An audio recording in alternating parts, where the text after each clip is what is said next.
अंदर हमने दो स्टूडेंट का डेटा स्टोर करवाया, स्टूडेंट 1 स्टूडेंट 2। यहाँ पे नेक्स्ट डिक्शनरी यूज करी है। तो स्टूडेंट 1 के अंदर अगेन एक और डिक्शनरी है एंड जिसके अंदर हमने name, age, subjects and subjects भी हमारे पास मल्टीपल है, तो जिसको हमने एक और डिक्शनरी में स्टोर करवा रखा है। ठीक है, तो ये आपकी एक डिक्शनरी है स्टूडेंट 1 एंड सेम स्टूडेंट 2। ऐसे ही आप कितने भी स्टूडेंट्स इसके अंदर ऐड कर सकते हो, स्टूडेंट 3 4 5। ठीक है, स्टूडेंट आईडी भी लिख सकते हो या फिर स्टूडेंट 1 2 3। एंड अगेन ये एक स्टूडेंट डेटा वेरिएबल के अंदर स्टोर है। तो इसको प्रिंट करवाओगे आप तो इसको, ये आपके पास एक डिक्शनरी है कंप्लीट। तो यहाँ पर अब हमें फाइंड करना है, create a dictionary by student and get a total marks of each student in a dictionary। अब हमें हर एक स्टूडेंट का टोटल मार्क्स निकालने हैं। ठीक है, तो टोटल अगर हमें मार्क्स निकालने हैं तो एक तो ये है कि हम एक स्टूडेंट के ऐसे निकाल सकते हैं, स्टूडेंट डेटा के अंदर स्टूडेंट 1 जो हम की वाइज हम उसको एक्सेस करेंगे, स्टूडेंट 1 सब्जेक्ट्स के अंदर जो उसकी वैल्यूज है उसका सम निकाल के दे देगा। ठीक है, तो स्टूडेंट 1 का क्या सम आ रहा है, 80 प्लस 90 प्लस 85 प्लस 95 350। ठीक है, तो ये हमारे पास एक स्टूडेंट का आ गया। अब हमें मल्टीपल हर एक स्टूडेंट्स का चाहिए, तो हम एक डिक्शनरी बना लेते हैं पहले, एक ब्लैंक, जिसके अंदर हम स्टूडेंट मार्क्स की एक डिक्शनरी बना लेते हैं, स्टूडेंट मार्क्स, एक ब्लैंक डिक्शनरी बना लेते हैं। ठीक है, इसके अंदर हम हर एक स्टूडेंट का स्टूडेंट आईडी स्टूडेंट 1 एंड उसके टोटल मार्क्स, जो भी उसके टोटल मार्क्स होंगे उसको स्टोर करवाते हैं। ठीक है, बाय यूजिंग लूप। तो यहाँ पर देखो, अब हमें एक्सेस करनी है इसकी कीज एंड वैल्यूज। तो फॉर लूप हम डिक्शनरी में यूज करते हैं, लाइक फॉर की comma values in student data. Student data के अंदर हमारा सारा डेटा स्टोर है, डॉट आइटम्स। तो ये आपको कीज एंड वैल्यू दोनों रिटर्न करके देगा, आइटम्स हमें की भी रिटर्न करके देता है, वैल्यूज भी। तो अब हमारे पास की के अंदर क्या आया है, लेट्स सी हमारे पास की एंड वैल्यू क्या आती है, प्रिंट की कॉमा वैल्यूज। तो पहले हम चेक करते हैं कि हमारे पास की एंड वैल्यू में क्या स्टोर हो रहा है। तो इसके अंदर हमारे पास की के अंदर हमारे पास ये स्टूडेंट आ रहा है एंड वैल्यूज में उसकी कंप्लीट वैल्यू जो कि अगेन एक और डिक्शनरी है। एंड की हमारा ये स्टूडेंट 2 है एंड उसकी वैल्यूज है। इसको मैं अलग अलग प्रिंट करके दिखा देता हूँ, मे बी यहाँ कंफ्यूजन है। प्रिंट वैल्यू, तो की हमारी है स्टूडेंट 1 एंड वैल्यू है हमारी स्टूडेंट 2। अगेन लूप चलेगा, इसके अंदर दो आइटम्स है, अभी हमने सिर्फ 2 स्टूडेंट्स का डेटा लिया है, तो स्टूडेंट 1 एंड स्टूडेंट 2 दो बार ये लूप चलेगा। तो फर्स्ट में स्टूडेंट 1 है, सेकंड में हमारे पास एक और डिक्शनरी है। तो अब हमारे पास की, इस वाले वेरिएबल के अंदर तो हमारे पास कीज आ रही है सारी स्टूडेंट 1 2, एंड इसके अंदर हमारे पास एक डिक्शनरी आ रही है, एक अगेन एक और डिक्शनरी है जिसके अंदर ये सारी कीज वैल्यू है। तो हम इसके अंदर भी एक लूप चला सकते हैं कि हमें इसके अंदर की ये सारी चीजें एक्सेस करनी है। तो इसको हम हटा देते हैं अभी। तो अब हम इसके अंदर एक और नेस्टेड लूप लगाएंगे, फॉर की 1 वैल्यू 1 इन, हमारे पास अब जो डिक्शनरी है वो वैल्यू है, जिसके अंदर हमारे पास एक डिक्शनरी है जिसके अंदर नेम, प्रीति, एज, ये सारी डेटा इसके अंदर आ रहा है। तो इसकी आइटम्स के अंदर अब हम एक लूप चला लेते हैं। इसको अब हम प्रिंट करा के देखते हैं कि हमारे पास की 1 एंड वैल्यू 1 में क्या आ रहा है। प्रिंट की 1 कॉमा वैल्यू 1।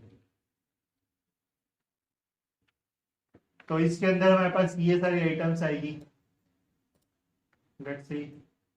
तो देखो कि पहले स्टूडेंट का डेटा आ गया, name Preeti, age 24, subjects this, and second उसका आ गया, सेकंड स्टूडेंट का आ गया। ऐसे जितने स्टूडेंट से होंगे वो उतनी बार ये आपका नेस्टेड लूप चलता रहेगा। एंड बट अभी हमारे पास अगेन हमें इसको मार्क्स दिए, जो कि हमारे पास है मार्क्स इंग्लिश 80 90।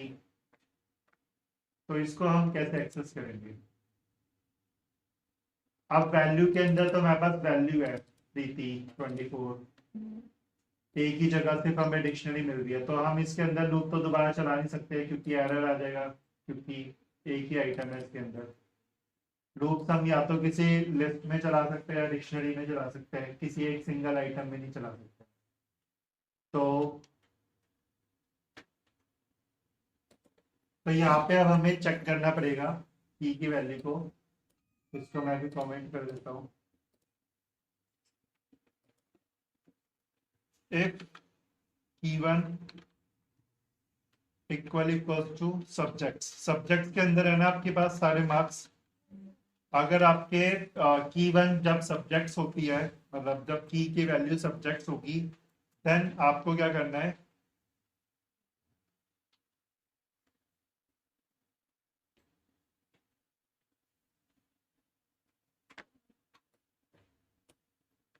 आपके पास फिर वैल्यू 1 के अंदर आपके पास एक वो आ रही है डिक्शनरी। तो यहाँ पर अब आप यूज कर सकते हो सम फंक्शन, जो आपने ये यूज किया था। तो आप सम ना करवाओ उसके अंदर, हाँ सम करवाते हैं अब हम यहाँ पर। सम क्या करवाना है हमें, वैल्यू 1 की वैल्यूज,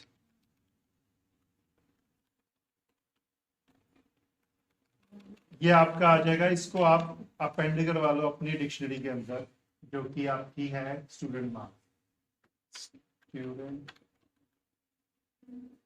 मार्क्स इक्वल्स टू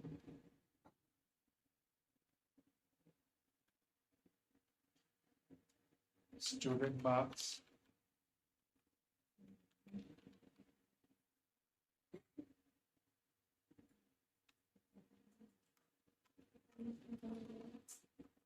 अब हमें कोई डिक्शनरी के अंदर कोई वैल्यू ऐड करवानी है तो हम कैसे करवाते हैं, उसकी की के अंदर उसकी वैल्यूज डायरेक्ट डाल देंगे तो उसकी वैल्यूज आ जाएगी। तो यहाँ पे अब हम की देते हैं की, जो कि हमारे पास स्टूडेंट 1 है। ठीक है, की के अंदर आपका स्टूडेंट 1 आ रहा है, तो स्टूडेंट मार्क्स के अंदर आपको स्टूडेंट वाइज उसका टोटल मार्क्स चाहिए।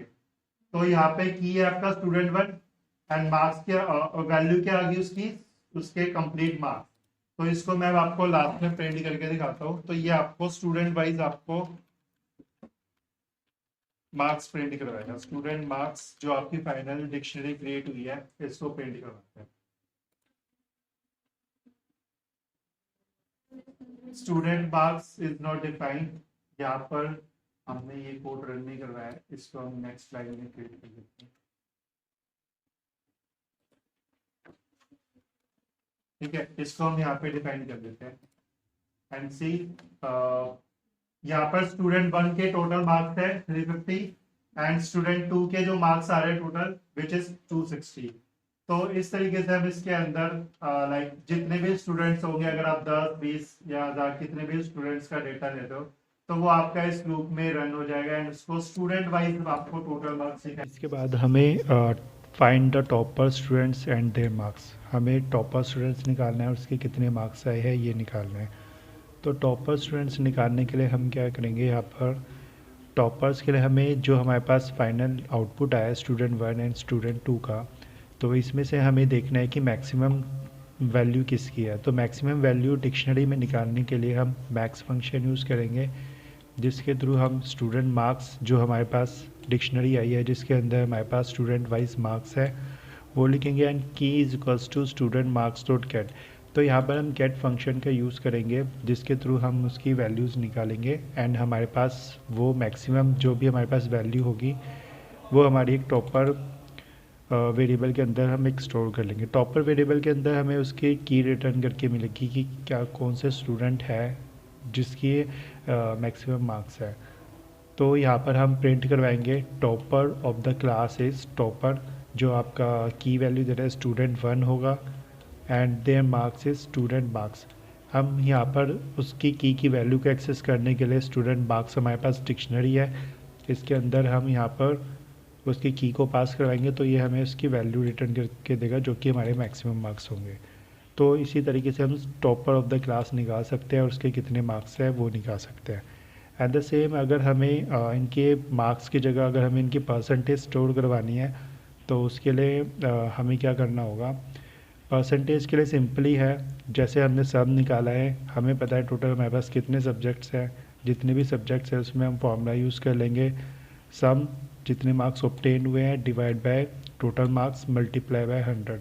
तो स्टूडेंट मार्क्स के अंदर स्टूडेंट का स्टूडेंट आईडी एंड उनकी परसेंटेज स्टोर हो जाएगी। तो इसको अगर हम रन करवाते हैं तो द सेम मार्क्स की जगह हमें ये परसेंटेज शो करेगा कि स्टूडेंट 1 की परसेंटेज 87 है, स्टूडेंट 2 ने 65 and the topper of the class is this and their percentage is 87.5%।